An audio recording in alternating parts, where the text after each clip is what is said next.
भाप बन जाती है। और अगर आप उस भाप को कैप्चर कर लो और फिर उसे पकड़कर ठंडा कर लो तो एक्चुअली में जो लिक्विड बचेगा उसमें अल्कोहल की और भी ज्यादा परसेंटेज मौजूद होगी, वो बहुत ज्यादा हार्ड अल्कोहल होगी। इस प्रोसेस को कहते हैं डिस्टिलेशन और इसी से ही जाकर बनी स्पिरिट्स जैसे कि विस्की, रम, वोडका और ब्रांडी जैसी ड्रिंक्स। इन सभी में अल्कोहल परसेंटेज अब 30, 40, 50, 60% तक पहुंच सकता है। अगर आपको स्पेसिफिकली नामों के मतलब समझने हैं तो वाइन को डिस्टिल करके बनी ब्रांडी, बियर को डिस्टिल करके बनी विस्की, शुगर केन के फर्मेंटेशन प्लस डिस्टिलेशन से बनी रम और आलूओं की डिस्टिलेशन से बनी वोडका। यहाँ ये बात भी इंटरेस्टिंग है कि आलूओं की नेचुरल फर्मेंटेशन से जो चीज बनती है उसे डायरेक्टली हम पी नहीं सकते, वो ड्रिंकेबल नहीं है। सिमिलरली ब्लू अगेव प्लांट की डिस्टिलेशन से बनी टेकीला। और अब आप समझ रहे होंगे दोस्तों कि इतने सारे नाम कहाँ से आ पड़े हैं। फिर किसी ने इन सब के अलग अलग कॉम्बिनेशन बनाने शुरू किए, कभी सोडा के साथ, कभी किसी और जूस के साथ मिक्स किया और यहाँ पर आ गई अलग अलग टाइप की कॉकटेल्स।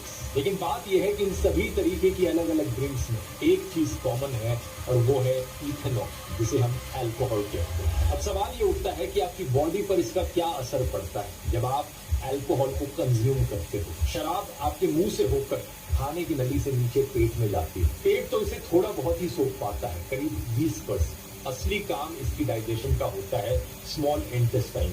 यहाँ से अल्कोहल बड़ी तेजी से हमारे खून में घुलने लगती है। हमारे पेट और स्मॉल इंटेस्टाइन के बीच में एक दरवाजे जैसी मसल होती है, जिसे पायरोलिक स्फिंक्टर कहते हैं। ये कंट्रोल करती है कि पेट से चीजें कितनी जल्दी स्मॉल इंटेस्टाइन में जाएंगी। अगर आपने खाना खाया है तो पेट भर जाता है, तब ये मसल थोड़ी देर बंद रहती है ताकि खाना डाइजेस्ट हो सके पेट में। ऐसे में अगर आप शराब पिएंगे तो पेट के अंदर ज्यादा देर शराब रुकी रहती है और धीरे धीरे ही खून में जाती है। लेकिन अगर आप खाली पेट शराब पीते हैं तो ये दरवाजा खुला होता है और शराब जल्दी से स्मॉल इंटेस्टाइन में पहुंच के बहुत जल्दी आपके खून में घुल जाती है।